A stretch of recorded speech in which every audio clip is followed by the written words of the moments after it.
paciente fez em 2 sessões esse nariz. Por quê? O excesso de produto, por exemplo, 2, 3 ml em um nariz, na primeira sessão, na mesma sessão, vai causar necrose ali, tá? Então, assim, às vezes o profissional chega o nariz que ele quer transformar ali na hora e quer que o paciente saia já perfeito, satisfeito, esse profissional está correndo um sério risco de necrosar aquele nariz. Acontece muito, tá? Porque é uma região que tem muito vaso. E a necrose de nariz, ela é muito comum, tá? Então tem que tomar muito cuidado com o nariz. Nariz não com tudo, né? Mas o nariz, ele tem uma probabilidade um pouquinho maior de complicação. Existem 2 tipos de anestésico. Por quê? A gente, para fazer preenchimento, a gente vai utilizar pontos anestésicos, tá? Botões anestésicos. Na maioria dos casos, eu opto por não fazer hoje, porque o produto que eu uso, ele já vem com lidocaína. Então, uma picadinha eu já injeto o produto e ele é super confortável. É muito melhor do que fazer um ponto anestésico e depois ir para furar novamente para preencher, tá? Mas eu vou ensinar também todos os pontos para vocês lá na prática de anestésico. Pontos anestésicos, botões anestésicos, tá? E também por questão de inchaço, tá? Onde injeta o anestésico, a probabilidade de inchaço é maior. Então, assim, um dos motivos também que eu não gosto de usar o anestésico. Lógico que tem suas exceções de pacientes que, meu Deus, eu sou muito dolorida, eu quero que você anestesia. Daí você vai anestesiar, tá? A boca, por exemplo, é uma região muito sensível, a gente precisa fazer aquela anestesia, né, intraoral, que é dentro da boca. Vou ensinar também para vocês na prática. E existem esses 2 tipos de anestésico, com vasoconstritor, né? Anestésico com vasoconstritor. O que significa isso? Ele comprime o vaso. Então, ele evita o quê? Sangramento, certo? Porque ele fechou o vaso, ele vasoconstriu, né? E aí, o que acontece quando a gente faz o preenchimento com vasoconstritor? A gente impossibilita a visualização de estar dentro de um vaso. Por quê? Você vai, a agulhinha, quando você aspira, ele não vai retornar sangue, porque o vaso está fechado, tá? Então, para preenchimento, não usa vasoconstritor. É só anestésico sem vasoconstritor.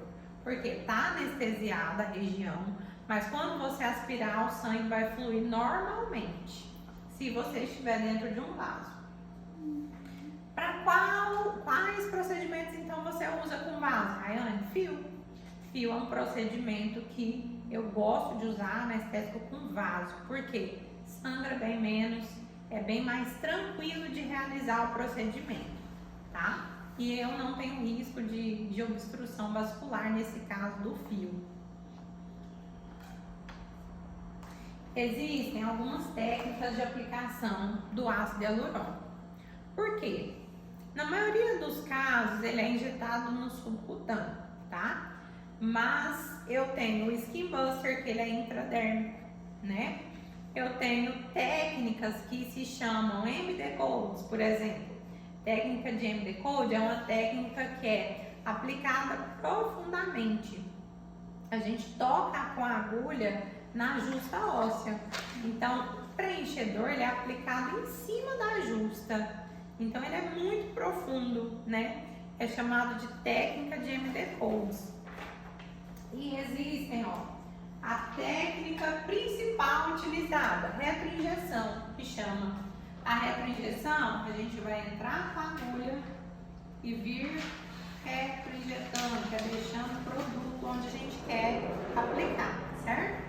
Com boca, inserir a agulhinha, venho retroinjetando ali.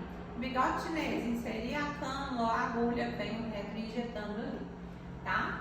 Existe a técnica de leque, que é uma técnica que é assim, Essa técnica de leque é feito um ponto só de incisão e o produto é distribuído para todas essas regiões, tá? Essa técnica é muito utilizada para fazer bioestimulador, por exemplo. Em um ponto de inserção você consegue abranger várias áreas, tá? Na prática isso aqui vai ficar mais fácil. Existem pápulas, né? Também. A pápula, ela só é feita em caso do Skin Buster. Porque a pápula, ela é feita superficial, né? Então, jamais fazer pápula com preenchedor reticulado. Vai gerar um nódulo ali, tá? Bólons e depósitos, né? Bólons e depósitos é quando você faz a técnica do MD-Pose. Vai lá no fundo, deixa uma bolinha de preenchedor lá para trazer sustentação, tá? A técnica de MD-Pose, bólons, essa técnica, ela é justamente para sustentação, tá? Não que no subcutâneo também não faça uma sustentação, mas a técnica de MD-Codes, ela é específica para sustentação, tá?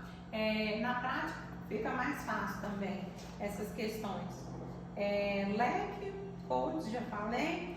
O cross-crossing é uma técnica que ela é muito utilizada. Eu gosto dela para fazer bigode chinês, porque ela traz tanto a aplicação convencional, que é a retroinjeção, como as travas de sustentação. Então, ao mesmo tempo que eu preencho o sulco, eu trago sustentação de malar, tá? Então, eu gosto muito dessa técnica de cross-crossing por conta disso. O cross-crossing também, ele é muito indicado para bioestimulador.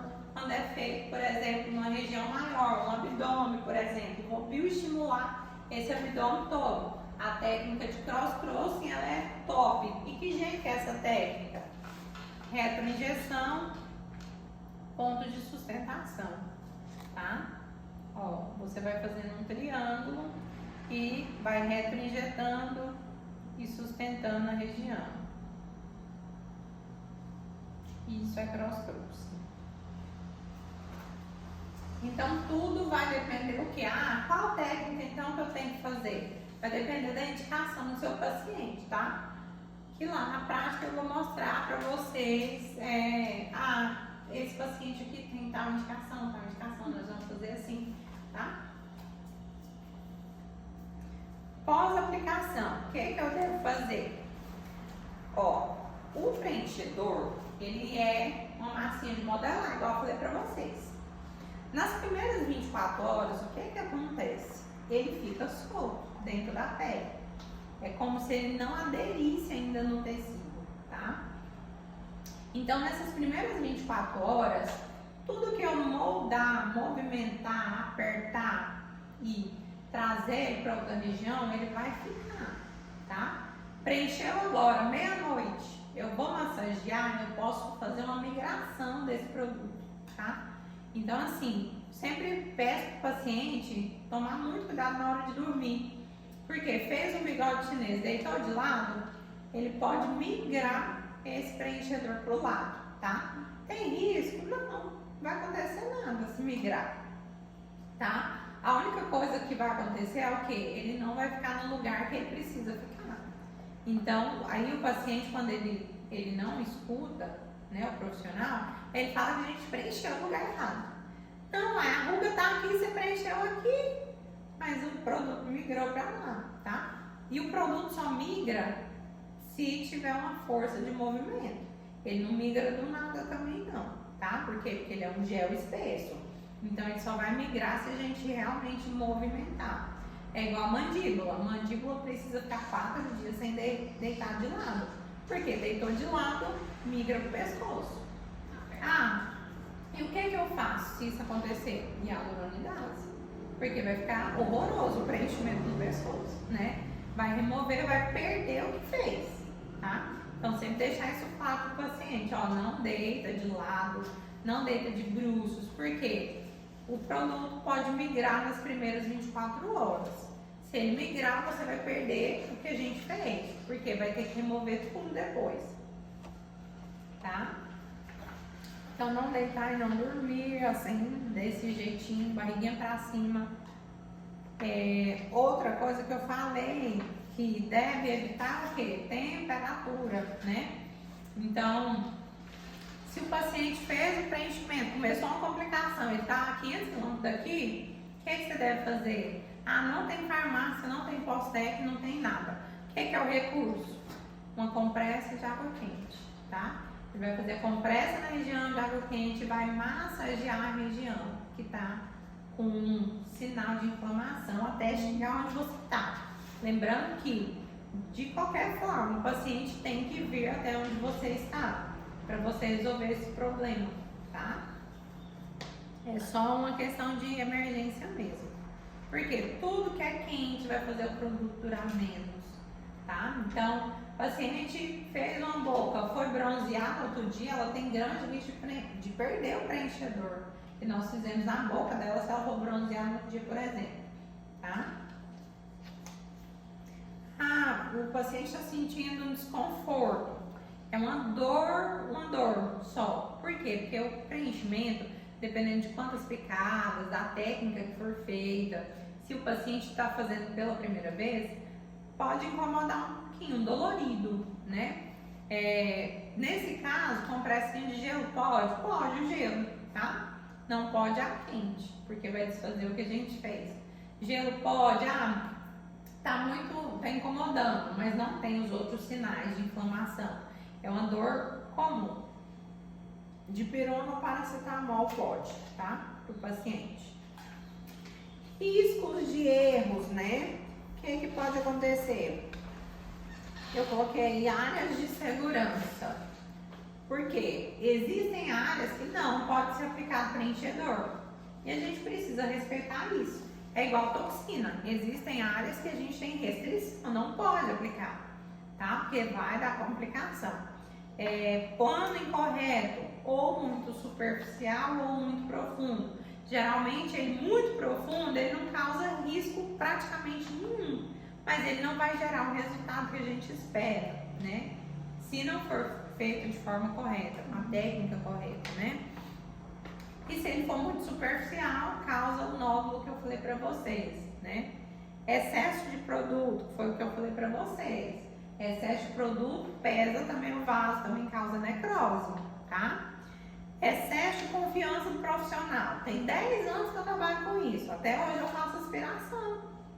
Por quê? Eu não estou enxergando onde está o vaso. Então, tem profissional, tem 10 anos que eu faço isso, nunca aconteceu, né? Agora que vai acontecer? Acontece. Tá? Graças a Deus eu nunca tive nenhum caso que acontecesse comigo. Mas eu sou muito cautelosa quanto às técnicas até hoje. Eu não tenho aquele excesso de confiança de achar que não vai